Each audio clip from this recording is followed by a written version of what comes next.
Fala pessoal, beleza? Continuando aqui a série de QAI, hoje a gente vai falar um pouquinho sobre como dar poder aos nossos agentes para executar código. Isso mesmo, não só criar, desenvolver o código, mas também executar, né? Aqui no QAI, a gente tem diversas ferramentas que a gente pode dar para os nossos agentes, né? Tem uma documentação bem sucinta aqui, e a ferramenta que a gente vai utilizar hoje é essa daqui, ó, Code Interpreter. Então a gente vai dar essa ferramenta para o agente e ele vai ter o poder de não só desenvolver o código, mas também como rodar esse código, testar para você e te devolver o resultado, né? Como que ele faz isso? Basicamente ele utiliza o Docker, então ele cria um container, executa o código e te devolve o resultado do código e também o código funcionando, porque ele validou, ele executou o código. Isso é bem legal. Então ele vai se autocorrigindo, então ele gera um código, ele roda no container, dá erro, ele volta, corrige, roda de novo até que o código esteja funcionando. Então isso é sensacional e aqui pra gente o céu é o limite, tá? Então aqui é a imaginação, você pode criar muitas coisas. Eu vou trazer um exemplo aqui do nosso mundo de Databricks. Então eu tenho aqui meus jobs, né, no meu ambiente e eu quero criar um inventário um pouquinho melhor do que isso aqui, né, com mais informações e de forma mais automática, que eu possa pegar o resultado e enviar por e-mail ou embedar em alguma aplicação minha que eu possa utilizar de forma mais dinâmica, tá? Então, para isso, como que a gente pode fazer esse inventário? A gente pode utilizar as APIs do Databricks, basicamente essas APIs aqui. Se eu fosse fazer isso aqui, eu ia desenvolver um código Python que ia fazer uma listagem de todos os jobs e depois para pegar as informações específicas, eu ia fazer mais uma requisição em cada API, né? Não é um código complexo de se fazer para quem já conhece bem Python, quem já conhece bem de APIs, tá? Porém, você vai, talvez, dependendo da pessoa, pode demorar um dia, até mais de um dia, ou algumas pessoas em 2, 3 horas. Vai depender da sua expertise em Python e APIs, especificamente também Databricks, tá? E aí, para isso, eu vou fazer um agente que vai desenvolver esse código para a gente, executar e devolver o código validado, né? Isso é bem legal. Então, vamos lá. Vamos aqui para o nosso código. Esse aqui é o nosso agente, tá? Eu vou explicar aqui os trechos, né? Os principais pontos do código. Mas, basicamente, o que ele vai ter de ferramenta é esse cara aqui, ó. Code Interpreter Tool, tá? Essa é a ferramenta que a gente vai utilizar hoje. Aqui estão as minhas chaves para os meus LLMs, né? Para os meus modelos ali. Hoje a gente vai utilizar o OpenAI, tá? Basicamente o OpenAI. Eu vou utilizar aqui o GPT-4o Mini.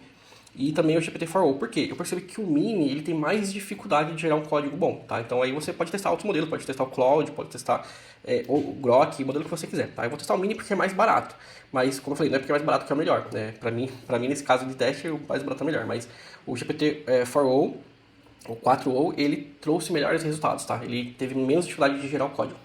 Então aqui eu criei o meu agente, ele é um desenvolvedor Python e especialista Databricks.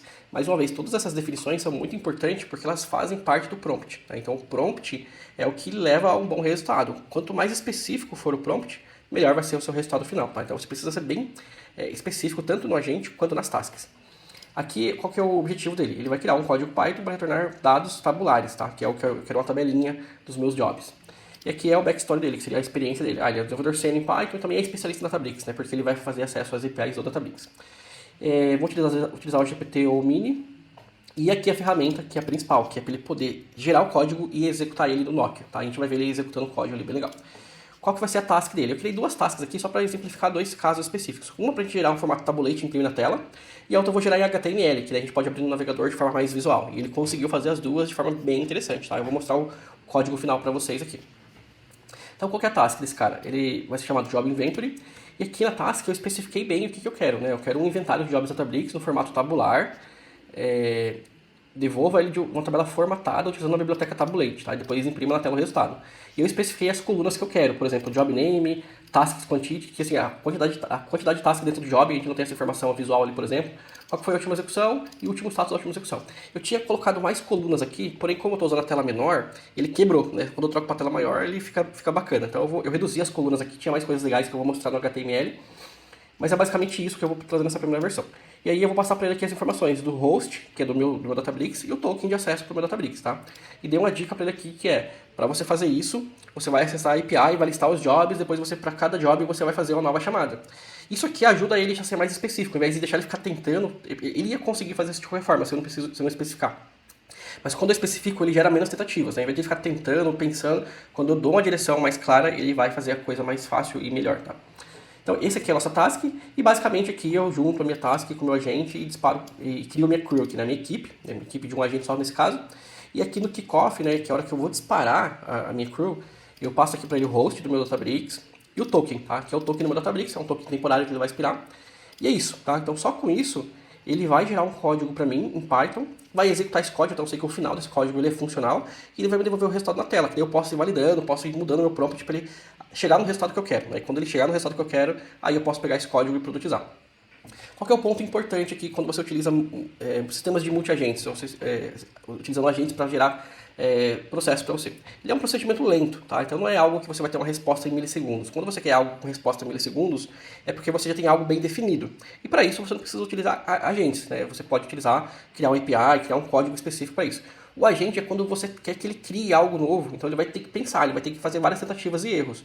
Então não é um processo rápido que você vai ter em 2, 3 segundos, tá? É bem demorado. Em alguns casos leva até 5, 6 minutos para ele conseguir fazer isso. Por quê? Ele vai criar o código, vai rodar no Docker, vai voltar, vai corrigir o erro, vai voltar. Então assim, tem várias interações com a LLM, com o Docker, então é bem demorado, tá? Se você quer algo mais rápido, você obviamente vai produtizar com um código específico. Qual que é o objetivo aqui? Eu vou gerar o código com ele, eu pego esse código e vou colocar ele dentro de um job meu, dentro de uma aplicação que vai rodar esse código, tá? Então vamos disparar esse código aqui do nosso modelo, tá? Vamos ver o que ele vai retornar aqui. Então nesse primeiro código aqui eu vou tentar mostrar uns detalhes da execução dele e depois eu já na parte do HTML eu vou dar uma resumida para que a gente seja mais rápido aqui no resultado final, tá? E eu vou mostrar também os dois códigos que ele gerou pra gente, tanto o resultado em Python, para gerar o formato tabulate na tela, quanto o resultado de HTML, tá? Que o HTML também ficou bem legal. Então aqui ele está começando a executar, né? Está entrando aqui na cadeia, demorou um pouquinho. Ó, veja que ele já gerou um código aqui interessante, né? Vamos ver o que ele falou aqui, ó. Então ele já especificou aqui todos os passos que ele vai fazer, tá? Está em inglês, tem hora que ele devolve em português, porque eu não especifiquei bem, mas ele está falando que ele vai fazer a lista de todos os jobs na API de list, depois ele vai pegar todos os detalhes do job para cada job na API de get, depois ele vai para cada job também ele vai fazer uma chamada na API de run list, que é para poder pegar as últimas execuções, depois vai formatar em formato tabular e printar o resultado. Então ele já especificou a etapa que ele vai executar aqui, passo a passo. E aqui embaixo ele já deu um código inicial, né? Ó, já gerou aqui um código que parece já ser um código bem próximo do que talvez eu escreveria. E aqui ele está testando. Se a gente vir aqui no Docker, ele vai começar a testar o código. Deixa eu ver aqui. Ó, ele gerou um erro aqui no import, então ele gerou um código errado e ele vai corrigir esse código, né? Então quando a gente olhar aqui, ele está fazendo a correção, ó, já corrigiu, e agora ele vai executar, ó, tá vendo aqui no Docker, que ele está executando aqui um container chamado Code Interpreter, e está rodando, então ele já corrigiu aquele erro que ele gerou, e está rodando novamente, e ele vai fazer essa interação até que ele tenha um código funcional que traga o resultado que a gente pediu, tá? Esse é um ponto bem importante. Então por isso que pode demorar, ó, terminou de executar o container, ó, gerou outro erro, falou que faltou aqui fechar um headers aqui, tá? Então ele vai ficar nesse loop até ele se corrigir, veja que é um processo lento. E aqui, mais um adendo ao prompt, né? O prompt, ele é de fato o processo mais importante. Porque quanto mais específico for o prompt, mais detalhes você passar, por exemplo, de quais as APIs, os nomes de campos que você quer retornar, passar documentações, ele vai conseguir ser mais ágil, porque ele vai fazer menos interações, tá? Então, trabalhe bem no prompt, aqui no CrewEye ele deixa o prompt bem legalzinho com vamos dizer, etapas, né? Porque você começa pelo agent, define a função, define o objetivo, define o backstory, depois você vem para task, que define o que você quer que ele devolva de resultado. Então você tem prompts aqui divididos em etapas, tá? Então tá aqui executando o código de novo, né? Se a gente vir aqui, ele vai estar rodando o containerzinho, né? Aqui 2% de CPU. É um código bem leve, né? Porque é Python puro, rodando uma chamada na API com a biblioteca requests. Ó, bem na hora que eu falei que ia fazer um corte, ele já soltou aqui um resultado, né? Deixa eu subir aqui. Ó, ele já está começando a printar o resultado. E olha que legal, já deu a resposta final aqui, tá? Ele está falando aqui, ó, essa daqui é a resposta final. Tá aqui o inventário de jobs formatado em uma tabela, né? Ele trouxe aqui várias mensagens, mas esse é o resultado final. E é um resultado muito legal, porque ó, eu tenho o nome dos jobs, todos os jobs que eu tenho no ambiente. A quantidade de tasks, se você for no Databricks aqui na interface gráfica, você não tem essa informação de forma fácil, né? Por exemplo, deixa eu pegar um job aqui, esse Migrate Groups Experimental.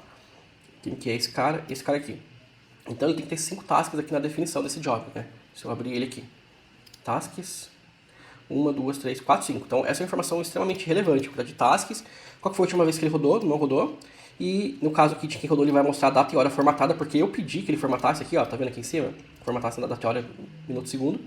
E o último, o status sucesso ou falha. Aqui pode ver que tem os jobs com sucesso, com falha, que tem com sucesso, mas teve falha.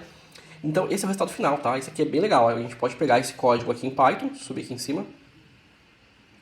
Tá aqui dentro o código, a gente pode pegar esse código e produtizar ele. Vocês têm ele mais formatado aqui? Não tá. Mas a gente pode pegar esse código aqui dentro, ó. Começa aqui no import e vem até aqui print table. Então a gente pega esse código e produtiza ele onde você quiser, né? Basicamente ele vai gerar um resultado parecido com esse aqui, ó, que eu já deixei ele formatado na tela para você. Então aqui é um código gerado e executado pelo nosso agente, tá? Então ele criou funçõezinhas aqui específicas de fetch jobs, fetch job runs, aí entrou aqui no loop, né? Para cada job ele vai executando essas funçõezinhas e no final ele retorna ali o que a gente pediu, tá? Então assim, muito legal, tá? Muito legal mesmo. É um trabalho aqui que você vai economizar de horas, né? Eu mesmo, talvez no começo da minha carreira, eu demoraria talvez dias para criar isso aqui, né? Hoje eu posso, sem um conhecimento profundo em Databricks, API e Python, criar alguma coisa bem legal, né? E bem, assim, bem confiável, porque a gente fez uma validação manual ali, tá? Então, obviamente, sempre importante validar o resultado. E agora vamos fazer um resultado em HTML, né? Com mais informações. Então, o mesmo código eu vou utilizar aqui no meu outra crew, só que a diferença é que eu vou pedir mais informações. Eu vou pedir para ele adicionar tags, a média de duração, a maior duração, a última duração e um status. Vou falar assim, ó, se a última duração for maior do que a média, coloca o warning e pinta em amarelo. Né? E também se o status do job for falha, pinta em vermelho. Porque eu estou usando HTML, eu posso formatar ele da maneira que eu quiser, tá? Para esse cenário aqui, como eu falei para vocês, eu não estou utilizando o GPT ou o Mini, porque ele dá muito alucinado, né? Então, eu vou rodar aqui esse trio aqui, que vai ter um resultado bem mais legal em HTML pra gente, tá? Então, eu vou disparar ele aqui, deixa eu limpar a tela, e vou disparar. Para esse cara aqui, como vai demorar um pouquinho, eu vou fazer um corte rápido aqui e vou mostrar o resultado final para vocês. Vamos lá, esse aqui é o resultado final do nosso crew HTML, né? Ele retornou aqui um código, esse código Python, tá? Então ele retornou esse código Python aqui. É bem parecido com o outro, porque a lógica é a mesma, que a gente vai ter só novos campos aqui para incrementar o processo, né? Ele calcular novos campos, por exemplo, a parte de state, parte de duration, essas coisas que não tinha no outro, né? O resultado é muito maior, mais detalhado. E no final ele formata aqui pra gente em HTML, tá? Tá vendo aqui o resultado em HTML? Então esse daqui na tela é o resultado que a gente tem, ó. Se eu pegar aqui, esse aqui é o resultado que ele deu. Isso aqui obviamente não é tão visual, então a gente tem que pegar esse cara aqui, vou copiar isso aqui, até aqui fechar HTML. Eu vou criar um novo arquivo aqui e vou salvar ele como result2 HTML. Vou salvar ele e aí a gente pode abrir esse cara aqui agora no navegador. Vamos dar 2 cliques aqui e olha só o resultado final que a gente tem. Ele botou aqui um título, Databricks Inventory, e aí ele colocou aqui a quantidade de tasks, o nome do job, ficou meio apertadinho aqui, mas é formatação. O último status, ó, quando tá sucesso ele colocou verde, bem legal já, né?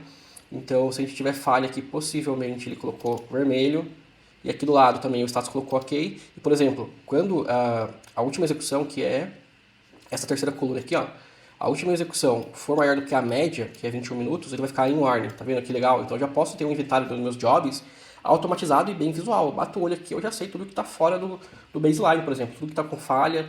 Então já é algo que você pode automatizar aí no seu dia a dia, de forma simples, sem precisar gastar tanto tempo, né? É algo bem trivial, talvez se você fosse desenvolver na mão, você conseguiria um resultado parecido ou até melhor, mas com muito esforço, né? Talvez horas e dias desenvolvendo um código desse, que ele desenvolveu, ele testou, ele validou, você está validando também, fazendo um double check nos dados em si, e o resultado é bem legal, tá? Então assim, é isso, eu queria mostrar para vocês a possibilidade de você dar o poder para o seu agente não somente criar o seu código, mas ele executar o seu código em uma sandbox, dentro de um container no seu Docker, de forma segura e protegida. Então ele vai rodar o seu código lá dentro, não vai rodar na sua máquina em si, e te devolve esse código funcionando e o resultado final, tá? Então é isso. Acho que nas próximas a gente fala um pouquinho mais, vamos explorar mais ferramentas aqui dos nossos agentes, e também vamos falar um pouquinho mais de sistemas multi-agents. Eu vou focar bastante no CrewAI, mas temos outras ferramentas crescendo bastante, o próprio Llama vem com tudo aí, o LangGraph nasceu com uma ferramenta bem robusta também de agents. Então vamos fazer várias comparações, e se tiver alguma dica, deixa aí, e até a próxima.